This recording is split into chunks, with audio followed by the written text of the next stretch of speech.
Functionalism कर रहे हैं। तो अब हम डर्कहाइम का जो अभी तक हमने फंक्शनलिज्म जो आइडिया है, जो अप्रोच है, उसे समझने की कोशिश की थी। नाउ हम डर्कहाइम पे फोकस कर रहे हैं। तो जो डर्कहाइम ने फंक्शनलिज्म के अंदर जो अप्रोच अपनाया था उसको स्ट्रक्चर फंक्शनलिज्म कहा जाता है, जो डेवलप उन्होंने किया था। और इसमें ये बात करते हैं कि जो सोसाइटी है उस सोसाइटी को एक एंटिटी बोलते हैं, एक ऐसा इंस्टीट्यूशन जो अपने आप में बहुत सारे पार्ट से बना हुआ है और अपने आप में वर्क कर रहा है। ठीक है, जिस तरीके से अलग जो फंक्शनलिज्म की बेसिक थ्योरी है कि डिफरेंट इंस्टीट्यूशन एक सोसाइटी के ऑर्गन्स की तरह होते हैं और वो सारे ऑर्गन्स मिलकर सोसाइटी को काम करते हैं, सिमिलरली लाइक दैट। ठीक है, उसके बाद डर्कहाइम ज़्यादातर जो अगर उनका हम थ्योरीज को देखें तो वो ज़्यादा फोकस सॉलिडारिटी पे करते थे कि कैसे समाज जो है या सामाजिक तौर पे लोगों के बीच में एकता है, कैसे ये समाज खुद को बनाए। देखिए, आप देखेंगे समाज को तो आपको लगेगा कि हर कोई, आप हर किसी से मिलेंगे तो हर किसी की सोच अलग है, हर किसी का रहन सहन अलग है, सब कुछ अलग है। मतलब इंसान एज ए इंडिविजुअल आप देखें तो हम सब अलग हैं, लेकिन कैसे ये सोसाइटी एक साथ आके फिर भी काम करती है, किस तरीके से आंदोलन होता है तो लोग इकट्ठा होते हैं, कैसे लोग त्यौहार एक साथ मनाते हैं, क्यों लोग रिलीजन में बिलीव करते हैं, क्यों लोग वर्शिप करते हैं।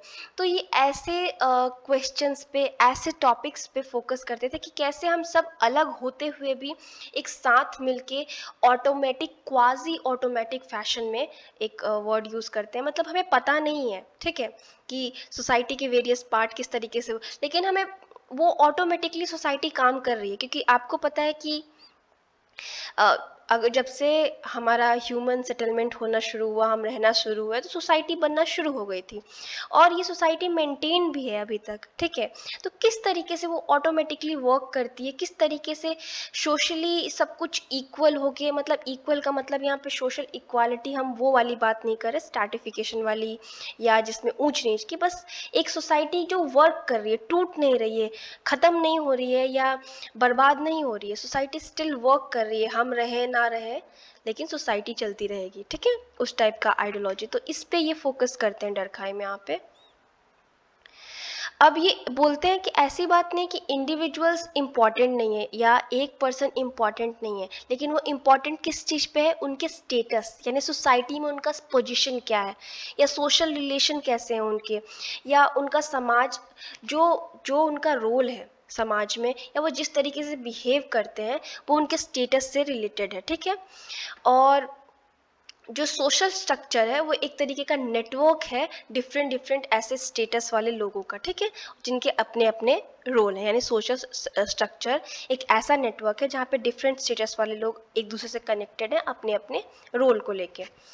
और वो एक सोशल सॉलिडारिटी जो वर्ड इसमें ऐड करते हैं अपनी थ्योरी में, जिसका आप इंग्लिश में एक जनरल मीनिंग निकालेंगे तो शेयर्ड अवेयरनेस या कॉमन अंडरस्टैंडिंग।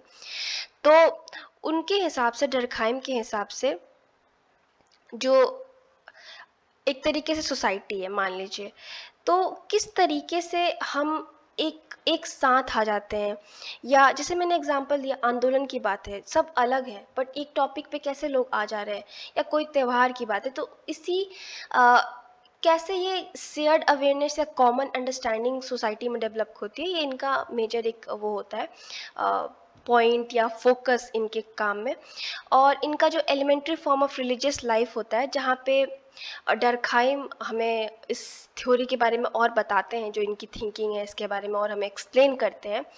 और वहाँ पे वो बताते हैं कि जो टोटम होते हैं वो एक सैक्रेड ऑब्जेक्ट है जो सोसाइटी को खुद सिंबलाइज करते हैं। ठीक है, अब किस तरीके से ये क्वेश्चन है, और आपने देखा होगा सोशियोलॉजी के पेपर में बहुत ज़्यादा क्वेश्चन बार बार रिपीट होके, अगर आप यूपीएससी दे रहे हैं या इवन एमए का पेपर दे रहे हैं, कई बार ये क्वेश्चन आता है कि किस तरीके से, क्या ऐसा, मतलब डर्कहाइम क्या एक्सप्लेन कर रहे थे कि सोसाइटी खुद को सिंबलाइज करती है रिलीजन या टोटम के थ्रू।